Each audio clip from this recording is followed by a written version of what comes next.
Eu sou fã de Harry Potter desde que eu tinha 8 anos e eu imagino que, como eu, vocês devem estar bem decepcionados com o que a franquia vem sofrendo nos últimos tempos. Desde a J.K. Rowling se transformando numa transfóbica inveterada nos últimos anos, com uma militância muito da errada, até chegar dentro do mundo mágico realmente e ver e testemunhar a falta de cuidado e carinho que a franquia Animais Fantásticos vem sofrendo, como se ela fosse pra Warner só uma grande vaca leiteira que não para de dar leite, porque tudo que a Warner lança de Harry Potter, os fãs vão lá, compram, dão audiência, assistem, dão dinheiro, e essa retroalimentação nunca acaba e cai a qualidade dos produtos, cai a qualidade dos filmes e os fãs continuam consumindo e dando dinheiro. Existem dois pontos-chave pra mim onde a qualidade dos produtos de Harry Potter realmente despencou. O primeiro deles foi a publicação de Harry Potter e a Criança Amaldiçoada, que como peça deve funcionar muito bem, né, falando de entretenimento, falando de uma peça teatral, mas o livro que eu tenho na minha coleção, mas não tenho nem vontade de pegar pra mostrar pra vocês, é uma verdadeira vergonha pensar que isso foi aprovado pra entrar como cânone no mundo mágico. E o segundo ponto-chave que me fez ficar muito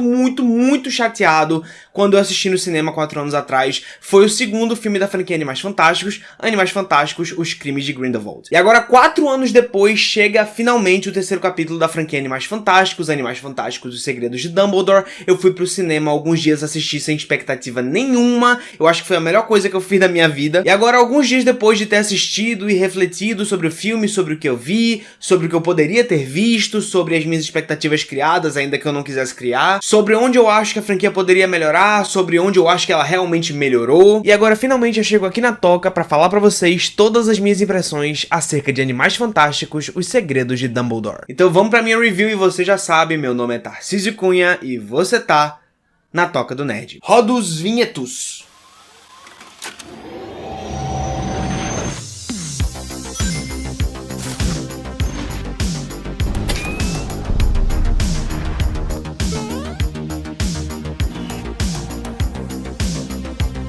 Recadinhos rápidos antes da gente começar a falar do filme definitivamente. Se você ainda não é inscrito na Toca do Nerd, comece por favor dando like nesse vídeo, depois vá até o botão vermelho e inscreva-se no canal e clique no sininho para receber as notificações do seu celular. A Toca do Nerd não é um canal monetizado no YouTube ainda, eu tô há 10 anos nisso e ainda não consegui monetizar, então se você realmente quiser me ajudar a colocar esse projeto pra frente e fazer ele realmente sobreviver a todo esse momento de crise aqui no YouTube, principalmente pra mim, né, que daqui a pouco tô me formando, vou ter que arrumar um emprego, investir muito menos tempo no canal, eu preciso do seu apoio para manter esse projeto de pé. Então se você quiser apoiar, a melhor forma é entrar no Apoia-se do canal e virar um apoiador. Com a partir de R$5 você já ajuda o canal e ainda pode até escolher temas dos vídeos que vão acabar saindo aqui. Mas se você não quiser comprometer o seu cartão de crédito todo mês, você tem sempre a opção de chegar aqui no QR Code que tá aparecendo no vídeo durante boas partes aí do vídeo e me doar por Pix o valor que você acha que eu mereço por esse vídeo aqui. Dados os recados, vamos começar o vídeo. A primeira e a principal coisa que a gente tem que ressaltar na franquia Animais Fantásticos era que o roteiro era uma parada muito problemática. Realmente a J.K. Rowling ainda não conseguiu fazer a transição correta de como é escrever um romance, né, um livro, para como é escrever um roteiro de cinema. Ela ainda tem alguns vícios literários aí de escrita de livro realmente, e aqui a gente teve um novo roteirista ajudando ela a escrever esse filme. E a entrada desse cara foi muito feliz pra franquia, porque o roteiro desse terceiro filme é muito mais ágil, ele é muito mais focado nos objetivos que ele quer atingir, mas ele ainda conserva alguns dos problemas da franquia. Metade desse terceiro filme, não sei se metade, mas pelo menos a primeira hora dele é puramente um filler. O filme começa com umas quests individuais ou meio que grupais, ali, pequenos grupinhos de personagens se dividindo pra fazer algumas quests, e essas quests acabam que no final delas não levam a lugar nenhum e colocam os personagens de volta à estaca zero do problema. Essa crítica não tem spoiler, pelo menos na sua maioria, eu vou entrar em algumas zonas de spoiler, por isso que eu não tô especificando pra vocês o que exatamente foram essas quests, mas vocês vão identificar assim que começarem a assistir o filme. Mas é bem chato você perceber que você gastou 1 hora de filme e a situação que eles estão tentando impedir, digamos assim, não progrediu em quase nada. Mas ao mesmo tempo, ainda assim, falando de roteiro, o filme é bem eficiente em fechar alguns arcos que, principalmente na minha opinião, que estavam impedindo a história principal da franquia, que é a história do Grindelwald e do Dumbledore, de realmente seguir em frente. A direção do David Yates aqui, eu vou sempre ressaltar o quanto eu quero, por favor, que substituam o David Yates na direção dessa franquia. Espero ainda poder saber manter essa esperança viva para o quarto filme, se ele for realmente acontecer. Mas eu acho que o David Yates entendeu algumas críticas que foram feitas a ele lá no segundo e no primeiro filme e começou a melhorar a questão de direção aqui. A gente tem uns planos de sequência mais interessantes, umas câmeras em primeira pessoa bem aplicadas, e principalmente as cenas de ação desse terceiro filme são as melhores de toda a franquia. As cenas de batalha bruxa, a cena de trocação de feitiço, tem uma cena num jantar que é maravilhosa, as cenas de batalha e principalmente as cenas de batalha envolvendo Dumbledore são algumas das melhores cenas de todo o filme. Elas não são exatamente originais, eu consigo ver ali de onde eles tiraram certa inspiração, dá pra ver de onde eles tiraram isso, né? A Marvel manda lembranças, mas foi muito bem sacado e foi uma evolução clara dos últimos dois filmes, muito bem. Junte a isso, a fotografia agora tá muito mais bonita. Se você viu a minha crítica de Animais Fantásticos, Os Crimes de Grindelwald, você viu que uma das minhas grandes reclamações daquele filme foi que a fotografia cinza não se justificava e muitas vezes o filme ficava escuro demais,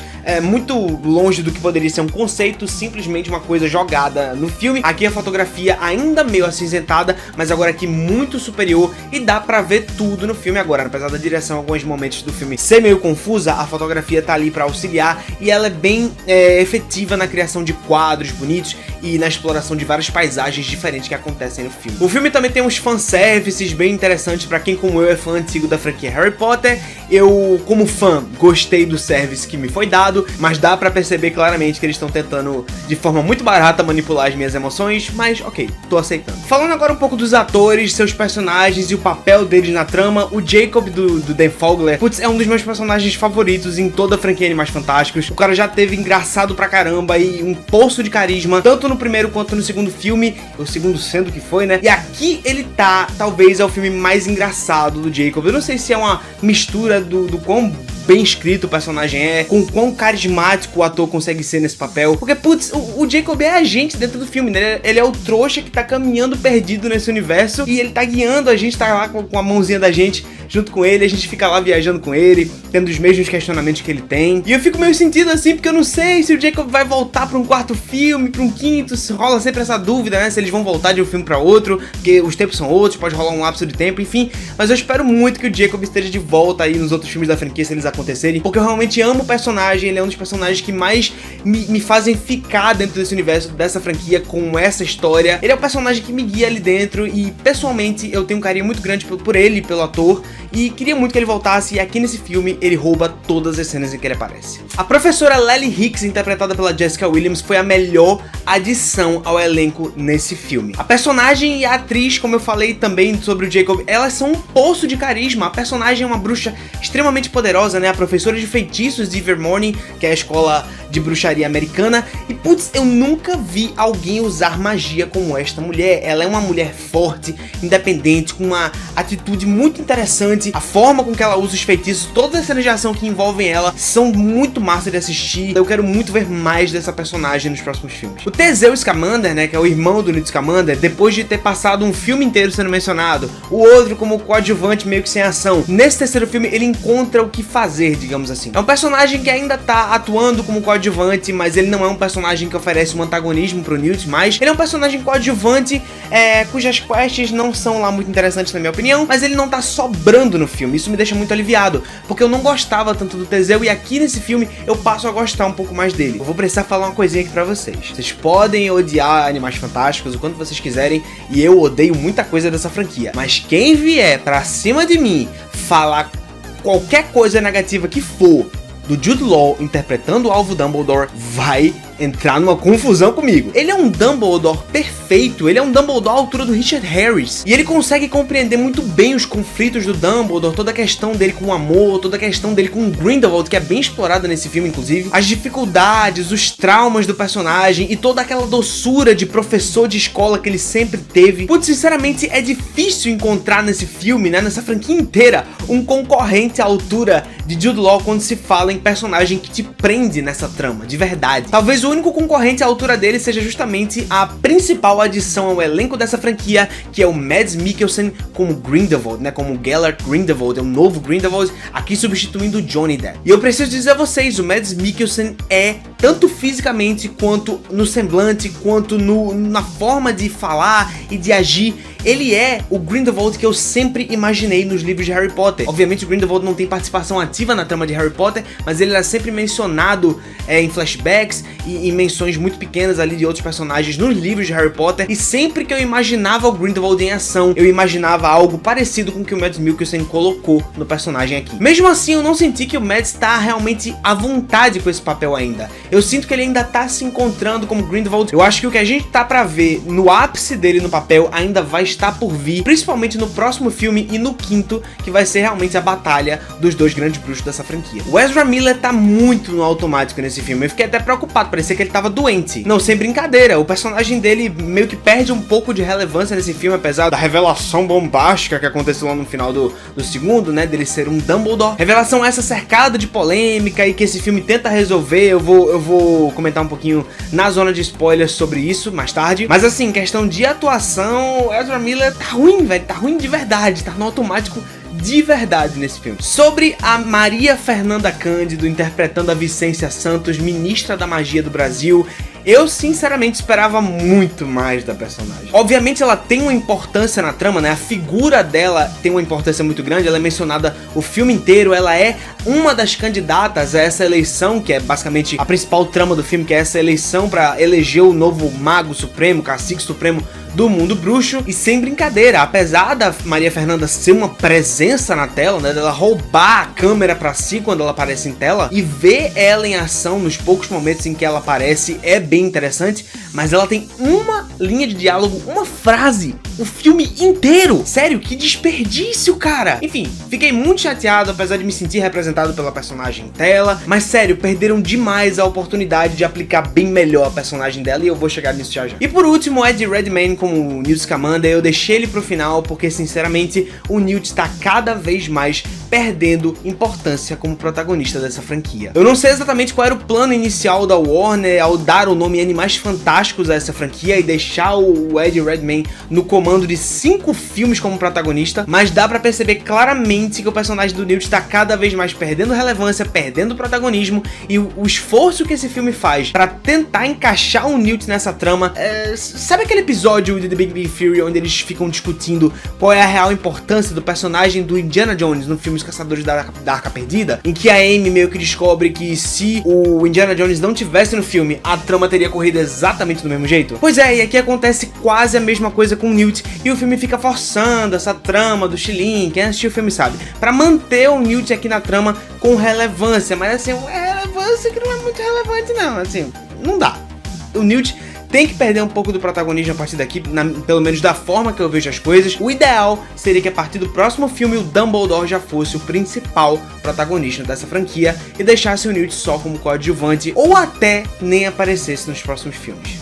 A partir daqui eu vou começar a falar algumas coisas que realmente me incomodaram nesse filme. São algumas poucas, mas elas têm muita relevância dentro do escopo do filme em si, não dá simplesmente pra ignorar e fingir que não existe. E por causa disso eu vou ter que fazer alguns spoilers a partir daqui, mas eu vou avisar, tá? Se você não assistiu o filme ainda, relaxa que eu vou dizer exatamente onde você tem que parar de assistir o vídeo e pra onde você tem que pular pra ouvir o que eu tenho a dizer sem spoilers, e depois com os exemplos os spoilers vêm e você pode pular isso e ver depois que você assistiu o filme. Enfim, primeiro ponto. Esse filme parece que tem a mania de perder certas oportunidades de ser realmente mais bem resolvido e principalmente mais icônico. E isso eu digo narrativamente, criativamente e assim, é de forma completamente injustificada. Ele, por exemplo, perde a oportunidade de inserir certos flashbacks que seriam muito interessantes para realmente mostrar o que está sendo contado no filme e também como esse filme seria lembrado pelos fãs. Entrando agora em zona de spoilers, pule pro minuto que tá aparecendo aí na tela, como por exemplo, aquela parte que o Dumbledore tá contando pro Newt, com a ajuda do Aberforth, como foi lá a história da morte da Ariana, o quanto a gente sonhou em ver um flashback com essa história, e esse filme perdeu a oportunidade de mostrar essa história de uma vez assim pra gente, o quão esse filme seria icônico se ele realmente tivesse atendido esse desejo dos fãs de ver o Grindelwald e o Dumbledore mais jovens tendo essa briga com o Aberforth, e realmente ver a manifestação do Obscuros da Ariana, que até esse filme era um mistério e finalmente foi confirmado. Putz, sério, J.K. Rowling, sério que você escreveu o Dumbledore narrando toda essa situação e não inseriu no roteiro um flashback pra gente ver isso acontecendo? É aí justamente que entra essas manias, esses maneirismos de escritora de livro da J.K. Rowling que ela não consegue desgarrar na hora escrever um roteiro de um filme. E uma outra coisa que eu fiquei com certa raiva do filme, que é mais uma vez uma oportunidade perdida de ser icônico. Se ele tivesse acrescentado a cena que com certeza foi filmada, não dá pra dizer com certeza porque eu não tava lá, mas essa cena foi mencionada no filme, que é a cena dos discursos lá dos 3 candidatos a Cacique Supremo, que seria a hora da gente ver a Vicência Santos brilhando pra gente aqui no Brasil, representando a gente. Eles simplesmente não botaram essa cena no filme. Seria perfeito se eles entrecortassem o discurso da Vicência, ou de quem for, com a cena de perseguição que tava rolando. E eu não consigo entender por que algo desse tipo, que faria a gente gostar muito mais da personagem, que daria um destaque muito maior pra atriz brasileira, simplesmente não entrou no filme. E agora eu volto com você que não assistiu o filme, que tá pulando spoilers, pro segundo ponto que simplesmente não dá pra ignorar nesse filme, que é mais uma vez em relação ao roteiro, que é o seguinte: esse filme, ele tem esse objetivo intrínseco à sua existência, de realmente limar certas partes dessa franquia que estavam travando a história principal. Só que pra isso, ele recorre a certas soluções narrativas que são muito mal desenvolvidas, muito tiradas, vocês sabem de onde, e sinceramente, se você pensar um pouquinho que seja sobre elas, não precisa pensar muito não. Você pensa um pouquinho sobre algumas coisas nesse filme e você simplesmente quebra o argumento. Eu fiz inclusive uma lista de perguntas que, se você for fazer pro filme, ele não vai conseguir te responder. E aqui mais uma vez eu entro em spoilers, por favor pule pro minuto no vídeo. Por que diabos a Queen se arrependeu de ir pro lado do Grindelwald? Isso não teve nenhum desenvolvimento, simplesmente ela acordou um dia e falou: acho que tomei a decisão errada, vou voltar pro meu marido. Por que diabos o Credence do nada tá morrendo de câncer? Não é de câncer, eu tô fazendo uma brincadeira aqui, inclusive de muito mau gosto, mas enfim, o Credence tava super saudável, tava finalmente usando magia, dando vazão a toda a magia que tava entranhada no ser humano dele lá com o Obscuros. O Obscuros dele nem é mais falado nesse filme e de repente o cara tá morrendo. E ele passa lá o filme todo com essa atuação desgraçada do Ezra Miller, parecendo: eu tô morrendo.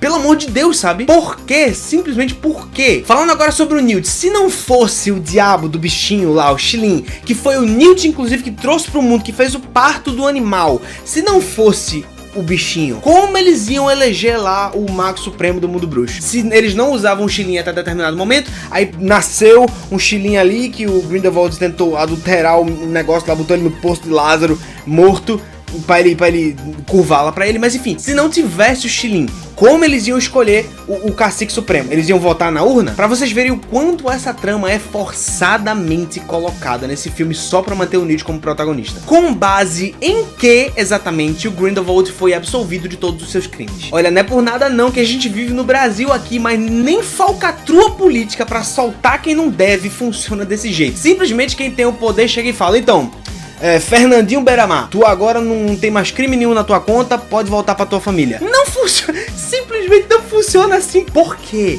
Por quê? Vamos falar agora do Credence, né, o Aurelius Dumbledore, né, que no final do filme anterior foi revelado lá pelo Grindelwald que ele é um Dumbledore, né, que ele é irmão do Alvo Dumbledore e que o Alvo Dumbledore traiu e abandonou ele. Nesse filme rola um retcon muito pesado, né, tipo, dava pra ver que a resolução lá do filme anterior não agradou nem um pouco os fãs, porque ela fugia completamente ao cânone, e aí o roteirista novo deve ter chegado pra J.K. Rowling e falou: olha, vamos parar de enrolar, vamos fazer uma coisa que ninguém pensou, mas que vai encaixar melhor do que essa mirabolância que você tá imaginando aí. Tem até lá a teoria do homúnculo, né, dizendo que o Credence era o Obscuros, né, da Ariana no corpo de outra pessoa, que era um corpo artificial feito pela Pedra Filosofal, enfim, não faria nenhum sentido, apesar de ser uma teoria bem embasada pelos canais de Harry Potter, mas enfim, no final concluiu-se que o Aberforth é que seria o pai do Credence, né, do Aurelius. Mas aí a pergunta que não quer calar para esta resposta muito mal dada neste filme, apesar de tentativas aconteceram de trabalhar isso aqui, mas a pergunta que fica é: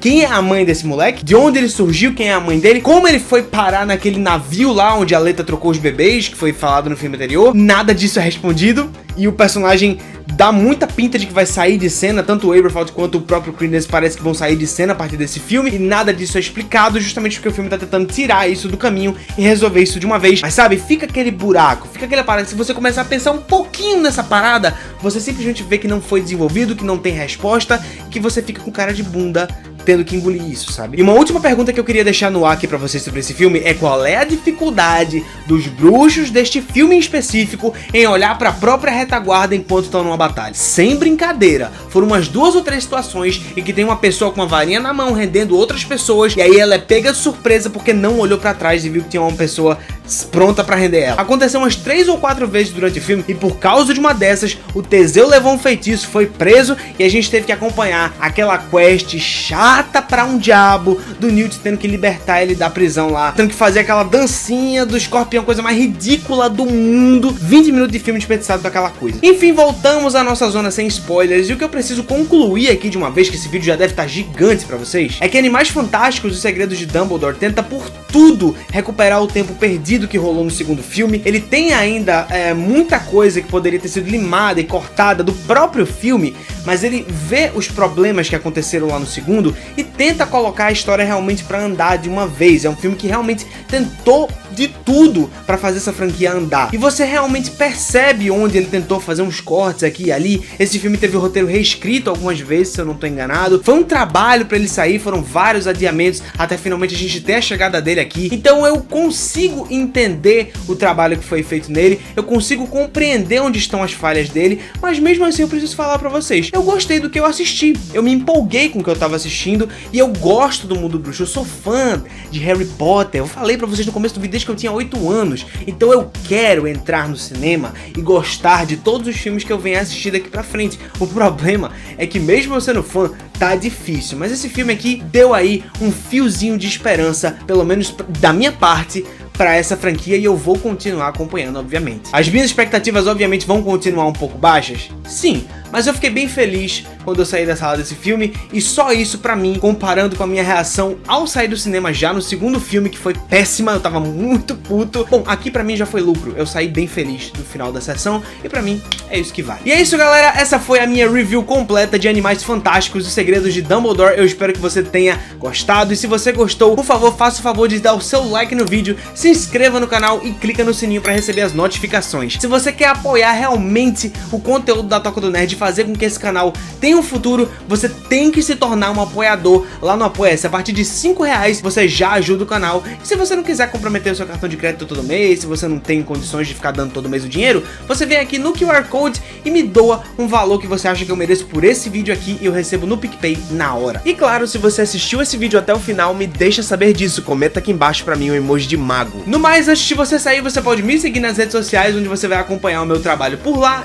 Lá eu sempre aviso quando eu vou fazer os vídeos e as lives. E claro, antes de você ir embora, você pode ficar um pouquinho mais pra você escolher um dos vídeos que vão aparecer de indicação pra você. Vídeos interessantes e vídeos sempre interligados com o tema que eu falei no vídeo em questão. E você vai ter mais a última chance de se inscrever clicando no meu rosto assim que acabar o vídeo. E é isso, eu vou ficando por aqui. Tchau, gente, até o próximo vídeo da Toca do Nerd. Tchau!